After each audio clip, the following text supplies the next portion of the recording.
सत्यनारायण भगवान की जय। आज के दिन श्री सत्यनारायण भगवान की कथा पढ़ी अथवा सुनी जाती है। तो आइए आज आपको सुनाते हैं श्री सत्यनारायण भगवान की संपूर्ण व्रत कथा और आरती। एक समय नवमी मारण्य तीर्थ में शौनक आदि 88,000 ऋषियों ने श्री सूत जी से पूछा, हे प्रभु, इस कलयुग में वेद विद्या रहित मनुष्य को प्रभु भक्ति किस प्रकार मिलेगी और उनका उद्धार कैसे होगा। इसलिए हे मुनिश्रेष्ठ, कोई ऐसा तप कहिए जिससे थोड़े समय में पुण्य प्राप्त हो जाए तथा मनोवांछित फल मिले। वह कथा सुनने की हमारी बहुत इच्छा है। सर्वशास्त्र ज्ञाता श्री सूत जी बोले, हे वैष्णव, मैं पूज्य आप सबने प्राणियों के हित की बात पूछी है। अब मैं उस श्रेष्ठ व्रत को आप लोगों से कहूँगा जिस व्रत को नारद जी ने लक्ष्मी नारायण जी से पूछा था और लक्ष्मीपति ने मुनि श्रेष्ठ नारद जी से कहा था। सो ध्यान से सुनिए। एक समय योगी राज नारद जी दूसरों के हित की इच्छा से अनेक लोकों में घूमते हुए मृत्यु लोकों में आ पहुँचे। यहाँ अनेक योनियों में जन्मे हुए प्रायः सभी मनुष्य को अपने कर्मों द्वारा अनेक दुखों से पीड़ित देखकर सोचा कि इस यत्न के करने से निश्चय ही प्राणियों के दुखों का नाश हो सकेगा। ऐसा मन में सोचकर विष्णु लोक को चले गए। वहाँ श्वेत वर्ण तथा 4 भुजा वाले देवों के इस नारायण को देखकर, जिनके हाथों में शंख चक्र गदा और पदा थे, वे वरमाला पहने हुए थे, उनकी स्तुति करने लगे। हे भगवान, आप अत्यंत शक्ति से संपन्न हैं। मन तथा वाणी भी आपको नहीं पा सकती। आपका आदि मध्य अंत नहीं है। निर्गुण स्वरूप सृष्टि की आदि भूति और भोक्तों के दुखों को नष्ट करने वाले आपको मेरा नमस्कार है। नारद जी से इस प्रकार की स्तुति सुनकर विष्णु भगवान बोले, हे मुनिश्रेष्ठ, आपके मन में क्या है? आपका किस काम के लिए आगमन हुआ है? निसंकोच होकर कहिए। तब नारद मुनि बोले, मृत्यु लोक में सब मनुष्य जो अनेक योनियों में पैदा हुए हैं, अपने अपने कर्मों के द्वारा अनेक प्रकार के दुखों से दुखी हो रहे हैं। हे नाथ, मुझ पर दया रखते हो तो बताइए कि उन मनुष्यों के सब दुख थोड़े से ही प्रयत्न से कैसे दूर हो सकते हैं। हे नारद, मनुष्य की भलाई के लिए तुमने बहुत अच्छी बात पूछी है। जिस काम के करने से मनुष्य मोह से छूट जाता है, वह मैं कहता हूँ। सुनो, बहुत पुण्य देने वाला स्वर्ग तथा मृत्यु लोक दोनों में दुर्लभ एक उत्तम व्रत है। आज मैं प्रेम वश होकर तुमसे कहता हूँ, सत्यनारायण का यह व्रत अच्छी तरह विधि पूर्वक करने से मनुष्य आयु पर्यंत यहाँ सुख भोग कर मरने पर मोक्ष को प्राप्त होता है। श्री भगवान के वचन सुनकर नारद मुनि बोले कि उस व्रत का फल क्या है? क्या उस व्रत का विधान है और किसने यह व्रत किया है और किस दिन यह व्रत करना चाहिए? विस्तार से कहिए। भगवान श्री कृष्ण बोले, दुख शोक आदि को दूर करने वाला, धन धान्य को बढ़ाने वाला, सौभाग्य तथा संतान को देने वाला, यह व्रत सब स्थानों पर विजय करने वाला है। भक्ति और श्रद्धा के साथ किसी भी दिन मनुष्य श्री सत्यनारायण की शाम के समय ब्राह्मणों और बंधुओं के साथ धर्म में परायण होकर पूजा करे। भक्ति भाव से नैवेद्य केले का फल, घी, दूध और गेहूं का चूर्ण सवाय ले। गेहूं के अभाव में साठी का चूर, शक्कर और गुड़ ले और सब भक्षण योग पदार्थ जमा करा के भगवान के अर्पण कर दे तथा बंधुओं सहित ब्राह्मणों को भोजन कराए। इसके पश्चात स्वयं भी भोजन करें। नृत्य गीत आदि का आचरण करके भगवान सत्यनारायण का स्मरण करते हुए समय व्यतीत करें। इस तरह व्रत करने पर मनुष्यों की सभी इच्छा निश्चय ही पूरी होती है। विशेषकर कली काल में भूमि पर यही मोक्ष का सरल उपाय है। इसके प्रसंग में सूत जी बोले, हे ऋषियों, जिसने पहले समय में इस व्रत को किया है, इसका इतिहास कहता हूँ। ध्यान से सुनो। सुंदर काशीपुर नगरी में एक अत्यंत निर्धन ब्राह्मण रहता था। वह भूख और प्यास से बेचैन हुआ नित्य पृथ्वी पर घूमता था। ब्राह्मणों से प्रेम करने वाले भगवान ने ब्राह्मण को दुखी देखकर बूढ़े ब्राह्मण का रूप धारण करके उसके पास जाकर आदर के साथ पूछा, हे विप्र, नित्य दुखी हुआ पृथ्वी पर क्यों घूमते हो? हे श्रेष्ठ ब्राह्मण, यह सब मुझको कहो, मैं सुनना चाहता हूँ। ब्राह्मण बोला, मैं निर्धन ब्राह्मण हूँ, भिक्षा के लिए पृथ्वी पर फिरता हूँ। हे भगवान, यदि आप इसका उपाय जानते हो तो कृपा करके कहो।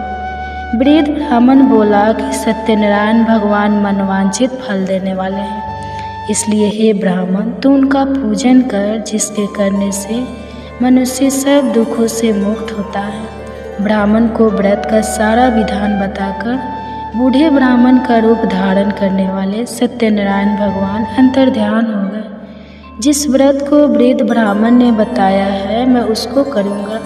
यह निश्चय करने पर उसे रात में नींद भी नहीं आई। वह सवेरे उठकर सत्यनारायण के व्रत का निश्चय करके भिक्षा के लिए चला गया। उस दिन उसको भिक्षा में बहुत धन मिला, जिससे बंधु बांधव के साथ उसने सत्यनारायण जी का व्रत किया।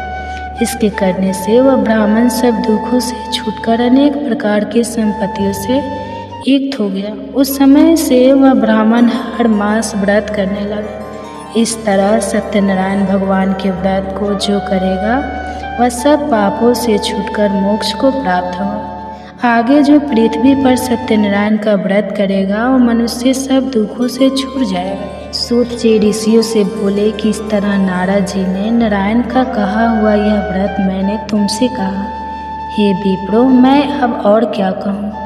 तब ऋषि बोले, हे मुनीश्वर, संसार में इस ब्राह्मण से सुनकर किस किसने इस व्रत को किया, हम वह सभी सुनना चाहते हैं। इसके लिए हमारे मन में बहुत श्रद्धा है। सूत जी बोले, हे मुनियों, जिसने इस व्रत को किया है वह सब सुनो। एक समय एक ब्राह्मण धन और ऐश्वर्य के अनुसार बंधु बांधव के साथ व्रत करने को तैयार हुआ। उसी समय एक लड़की बेचने वाला बूढ़ा आदमी और बाहर लकड़ियों को रखकर ब्राह्मण के मकान में गया। प्यास से दुखी लकड़हारा उनको व्रत करते देखकर ब्राह्मण को नमस्कार करके कहने लगा कि आप यह क्या कर रहे हैं और इसके करने से क्या फल मिलता है, कृपा करके मुझसे कहिए। ब्राह्मण ने कहा, सब मनोकामनाओं को पूरा करने वाला वह सत्यनारायण भगवान का व्रत है। इसकी ही कृपा से मेरे यहाँ धन धान आदि की वृद्धि हुई है। ब्राह्मण के इस व्रत के बारे में जानकर लकड़हारा बहुत प्रसन्न हुआ। चरण अमृत लेकर और प्रसाद खाने के बाद अपने घर को गया। लकड़हारे ने अपने मन में इस प्रकार का संकल्प किया कि आज गांव में लकड़ी बेचने से जो धन मिलेगा उसी से सत्यनारायण देव का उत्तम व्रत करूँगा। यह मन में विचार करके वह बूढ़ा आदमी लकड़ियों अपने सिर पर रखकर जिस नगर में धनवान लोग रहते थे वह ऐसे सुंदर नगर में गया। उस दिन वहाँ पर उसे उन लकड़ियों का दाम पहले दिनों से चौगुना मिला। तब वह बूढ़ा लकड़हारा दाम लेकर और अति प्रसन्न होकर पक्के केले की फली, शक्कर, घी, दूध, दही और गेहूं का चूर्ण इत्यादि सत्यनारायण भगवान के व्रत की कुल सामग्रियों को लेकर अपने घर गया। फिर उसने अपने भाइयों को बुलाकर विधि के साथ भगवान जी का पूजन और व्रत किया। उस व्रत के प्रभाव से वह बूढ़ा लकड़हारा धन पुत्र आदि से युक्त हुआ और संसार के समस्त सुख भोगकर बैकुंठ को चला गया। श्री सूत जी बोलते हैं कि हे श्रेष्ठ मुनियों, अब आगे की कथा कहता हूँ, सुनो। पहले समय में अलकामुख नाम का एक बुद्धिमान राजा था। वह सत्य वक्ता और जितेंद्रिय था। प्रतिदिन देव स्थानों पर जाता तथा गरीबों को धन देकर उनके कष्ट दूर करता था। उसकी पत्नी कमल के समान मुख वाली और सती साध्वी थी।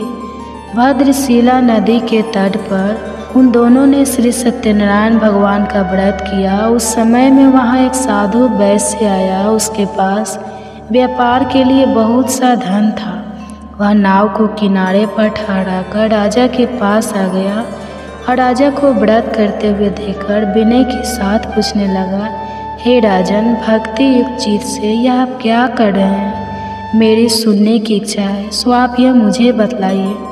राजा बोला, हे साधु, अपने बांधव के साथ पुत्र आदि की प्राप्ति के लिए महाशक्तिमान सत्यनारायण भगवान का व्रत और पूजन किया जा रहा है। राजा के वचन सुनकर साधु आदर से बोले, हे राजन, मुझसे इसका सब विधान कहो, मैं भी आपके कथन अनुसार इस व्रत को करूँगा। मेरे भी कोई संतान नहीं है और इससे निश्चय ही हो जाएगी। राजा के सब विधान सुनकर व्यापार से निर्मित हो वह आनंद के साथ घर गया। साधु ने अपनी स्त्री से संतान देने वाले उस व्रत का समाचार सुनाया और कहा कि जब मेरे संतान होगी तब मैं इस व्रत को करूँगा। साधु ने ऐसे वचन अपनी स्त्री लीलावती से कहे। एक दिन उसकी स्त्री लीलावती पति के साथ आनंदित होकर संसारिक धर्म में प्रवृत्त होकर सत्यनारायण भगवान की कृपा से गर्भवती हो गई तथा 10वें महीने में उसके एक सुंदर कन्या का जन्म हुआ। दिनों दिन वह इस तरह बढ़ने लगी जैसे शुक्ल पक्ष का चंद्रमा बढ़ता है। कन्या का नाम कलावती रखा गया। तब लीलावती ने मीठे शब्दों में अपने पति से कहा कि जो आपने संकल्प किया था भगवान का व्रत करूँगा, अब आप उसे करिए। साधु बोला, हे प्रिय, इसके विवाह पर करूँगा। इस प्रकार अपनी पत्नी को आश्वासन देकर वह नगर को गया। कलावती प्रीत ग्रह में वृद्धि को प्राप्त हो गई। साधु ने जब नगर में सखियों के साथ अपनी पुत्री को देखा तो तुरंत दूत को बुलाकर कहा कि पुत्री के वास्ते कोई सुयोगर देखिए। साधु की आज्ञा पाकर दूत कंचन नगर पहुंचा और वहां पर बड़ी खोज और देखभाल कर लड़की के लिए सुवियोग वाणी कमल को देखकर साधु ने अपने बंधु बांधव सहित प्रसन्नचित्त अपनी पुत्री का विवाह उसके साथ कर दिया। किंतु दुर्भाग्य से विवाह के समय भी उस व्रत को करना भूल गया। तब श्री भगवान क्रोधित हो गए और श्राप दिया कि तुम्हारे दारुण दुख प्राप्त होगा। अपने कार्य में कुशल साधु बनिया जमाता सहित समुद्र स्थित रतनपुर नगर में गया और वहाँ दोनों ससुर जमाई चंद्रकेतु राजा उस नगर में व्यापार करने लगे। एक रोज भगवान सत्यनारायण की माया से प्रेरित कोई चोर राजा का धन चुराकर भागा जा रहा था, किंतु राजा के दूतों को आता देखकर चोर ने घबराकर भागते हुए राजा के धन को वहीं चुपचाप रख दिया जहां वह ससुर जमाई ठहरे हुए थे। तब दूतों ने उस साधु वैश्य के पास राजा के धन को रखा देखा तो वे दोनों को बांध कर ले गया और प्रसन्नता से डरते हुए राजा के समीप जाकर बोले, यह 2-4 हम पकड़ कर लाए हैं, देकर आज्ञा दे। तब राजा की आज्ञा से उनको कठोर कारावास में डाल दिया और उनका सब धन छीन लिया। सत्यनारायण भगवान के श्राप द्वारा उनकी पत्नी भी घर पर बहुत दुखी हुई और घर पर जो धन रखा था चोर चुरा कर ले गए। शारीरिक और मानसिक पीड़ा तथा भूख प्यास से अति दुखित होकर अन्न की चिंता में कलावती एक ब्राह्मण के घर गई। वहाँ उसे सत्यनारायण भगवान का व्रत होते देखा। फिर कथा सुनी तथा प्रसाद ग्रहण करके रात को घर आई। माता ने कलावती से कहा, हे पुत्री, अब तक कहाँ रह गई थी? वह तेरे मन में क्या है? कलावती बोली, हे माता, मैंने एक ब्राह्मण के घर से सत्यनारायण भगवान का व्रत देखा है। कन्या के वचन सुनकर लीलावती भगवान के पूजन की तैयारी करने लगी। लीलावती ने परिवार और बंधुओं सहित श्री सत्यनारायण भगवान का पूजन किया और वर मांगा कि मेरे पति और दामाद शीघ्र आ जाए। साथ ही प्रार्थना की कि हम सबका अपराध क्षमा करो। सत्यनारायण भगवान इस व्रत से संतुष्ट हो गए और राजा चंद्रकेतु को स्वप्न में दर्शन देकर कहा, हे राजन, दोनों वैश्यों को प्रातः ही छोड़ दो। सब धन जो तुमने ग्रहण किया है वह दे दो, नहीं तो मैं तेरा धन, राज्य, पुत्र आदि सब नष्ट कर दूंगा। राजा से ऐसे वचन कहकर भगवान अंतर्ध्यान हो गए। प्रातःकाल राजा चंद्रकेतु ने सभा में अपना स्वप्न सुनाया। फिर दोनों वाणी कमन बुलाया। दोनों ने आते ही राजा को नमस्कार किया। राजा मीठे वचनों से बोले, हे महानुभाव भावी, ऐसा कठिन दुख प्राप्त हुआ है, अब तुम्हें कोई भय नहीं। ऐसा कहकर राजा ने उनको नए नए वस्त्र आभूषण पहनाए तथा उनका जितना धन लिया था उससे दुगुना धन उसे देकर आदर सहित विदा कर दिया। दोनों वैसे अपने घर को चले गए। सूत जी बोले, वैसे ने मंगलाचार करके यात्रा आरंभ की और अपने नगर को चला। उनके थोड़ी दूर निकलने पर दंडी वेशधारी सत्यनारायण भगवान ने उनसे पूछा, हे साधु, तेरी नाव में क्या है? अभिमानी वनी कमनी, आप क्यों पूछते हो? क्या धन लेने की इच्छा है? मेरी नाव में तो बोलो और पत्ते भरे हैं। पैसे का कठोर वचन सुनकर भगवान ने कहा, तुम्हारा वचन सत्य हो। दंडी ऐसा कहकर वहाँ से चले गए और कुछ दूर जाकर समुद्र के किनारे बैठ गए। दंडी के जाने पर वैश्य ने नित्य क्रिया करने के बाद नाव को ऊंची उठी देकर अवंचा किया और नाव में बेल पत्ते आदि देकर मूर्छित होकर जमीन पर गिर पड़ा। फिर मूर्छा खुलने पर अत्यंत शोक प्रकट करने लगा। तब उसका दामाद बोला कि आप शोक ना करें, यह दंडी का श्राप है, अतः उनकी शरण में चलना चाहिए, तभी हमारी हर मनोकामना पूरी होगी। दामाद के वचन सुनकर वह दंडी के पास पहुंचा और अत्यंत भक्ति भाव से नमस्कार करके बोला, मैंने जो आपसे असत्य वचन कहे थे उनको क्षमा करो। ऐसा कहकर महान सुख होकर रोने लगा। तब दंडी भगवान बोले, हे वाणी से बार बार तुम्हें दुख प्राप्त हुआ है, तू मेरी पूजा से विमुख हुआ। साधु बोला, हे भगवान, आपकी माया से मोहित ब्रह्मा आदि भी आपके रूप को नहीं जानते, तब मैं अज्ञानी कैसे जान सकता हूँ? आप प्रसन्न होइए, मैं सामर्थ्य के अनुसार आपकी पूजा करूँगा, मेरी रक्षा करो और पहले के समान नौका में धन भर दो। उसके भक्ति का यह वचन सुनकर भगवान प्रसन्न होकर उसकी इच्छा अनुसार वर देकर अंतर्ध्यान हो गए। तब उन्होंने नाव पर आकर देखा कि नाव धन से परिपूर्ण है। फिर भी वह भगवान सत्यनारायण का पूजन कर साथियों सहित अपने नगर को चला। अब अपने नगर के निकट पहुंचा, तब दूत को घर भेजा। दूत ने साधु के घर जाकर उसकी स्त्री को नमस्कार करके कहा कि साधु, अपने दामाद सहित इस नगर के समीप आ गए हैं। ऐसा वचन सुनकर साधु की स्त्री ने बड़े हर्ष के साथ सत्यदेव का पूजन कर पुत्री से कहा, मैं अपने पति के दर्शन को जाती हूँ, तू कार्य पूरा करके शीघ्र आ। माता के ऐसा वचन सुनकर कलावती प्रसाद छोड़कर पति के पास गई। प्रसाद की अवज्ञा के कारण सत्यदेव ने रुष्ट होकर उसके पति को नाव सहित पानी में डुबा दिया। कलावती अपने पति को न देखकर रोती हुई जमीन पर गिर गई। इस तरह नौका को डूबा हुआ तथा कन्या को रोता देखकर साधु दुखी होकर बोला, हे प्रभु, मुझसे या मेरे परिवार से जो भूल हुई है उसे क्षमा करो।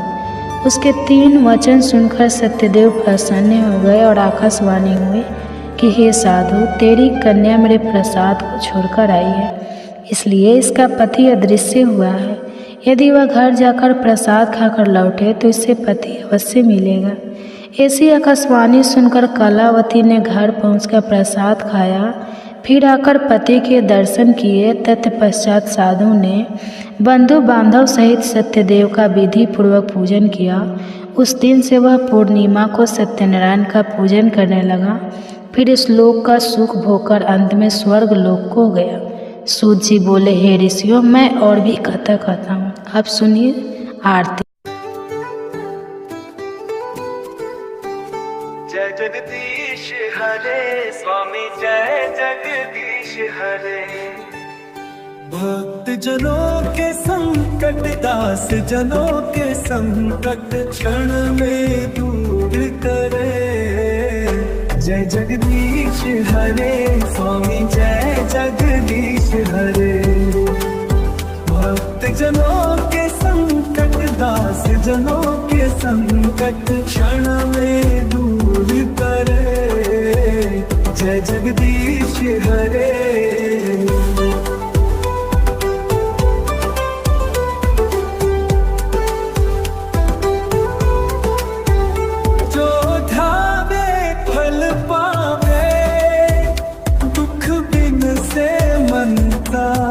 स्वामी दुख बिन से मन का सुख संपत्ति घर आवे।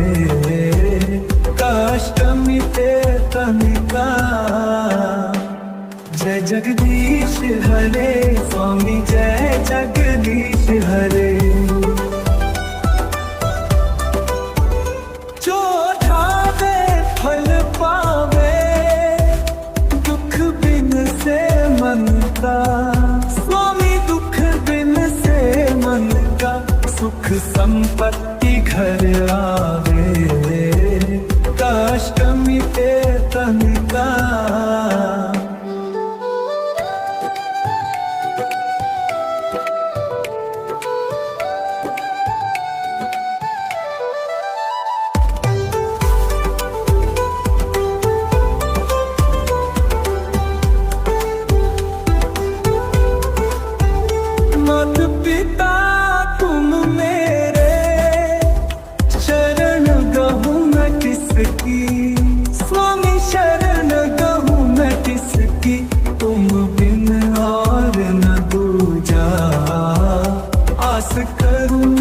जिसकी।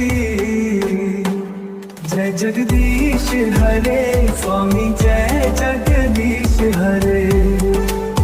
भक्त जनों के संकट दास जनों के संकट क्षण में दूर करे। जय जगदीश हरे स्वामी जय जगदीश हरे। स्वामी जय जगदीश हरे। तुम पूर्ण परमात्मा तुम अंतरयामी। स्वामी तुम अंतरयामी परब्रह्म परमेश्वर तुम सबके स्वामी तुम सबके स्वामी। जय जगदीश हरे स्वामी जय जगदीश हरे। भक्त जनों के संकट दास जनों के संकट क्षण में दूर करे। जय जगदीश हरे। जय जय जय जगत के पालन जय जय विष्णु भगवान। सृष्टि के पालन करता सब संकट करे निदान।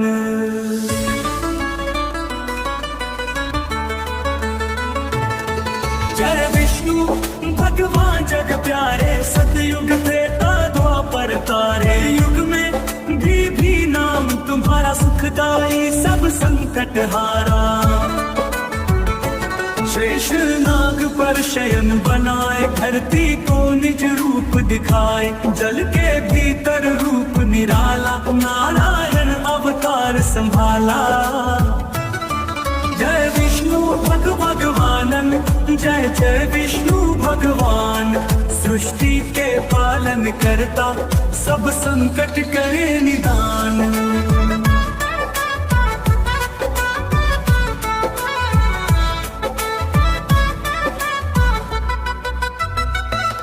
गर्भ में जब प्रलय होए भारी तुम धारण मचका अवतारी। कच्छप रूप धर धरा बचाई मन में धीरज तुमने बंधाई। जय विष्णु भगवर बर पारे। सतयुग त्रेता द्वापर तारे। कलयुग में भी नाम तुम्हारा सुखदाई सब संकट हारा। शेष नाग पर शयन बनाए धरती को निज रूप दिखाए। जल के भीतर रूप निराला नारायण अवतार संभाला। शेष नाग पर शयन बनाए धरती को निज रूप दिखाए। जल के भीतर रूप निराला नारायण अवतार संभाला। नारायण अवतार संभाला। गर्भ में जब प्रलय होए भारी तुम धारण मचका अवतारी। कच्छप रूप धर धरा बचाई मन में धीरज तुमने बंधाई। वराह रूप धर जब तुम आए धरती को फिर ऊपर लाए। नृसिंह रूप जब तुम आए प्रहलाद को सदा सुख पाए। वामन रूप धर बल संहारे। विक्रम रूप से 3 पग तारे। राम बन कर रावण मारा। लक्ष्मण संग सीता उबारा। श्री कृष्ण बन धरती पर आए। कंस चाणूर शिशुपाल हराए। महाभारत में अर्जुन साथी गीता का ज्ञान दिया अनुपम रथी। सुदर्शन चक्र तुम्हारा प्यारा जिस पर संकट आए सहारा। गरुड़ वाहन तेज तुम्हारा संसार का पालन तुम्हारा। विष्णु चालीसा जो पढ़े मन में धर विश्वास। सुख शांति और संपत्ति पाए मिटे सभी संताप। श्री विष्णु जी की कृपा सभी पर बनी रहे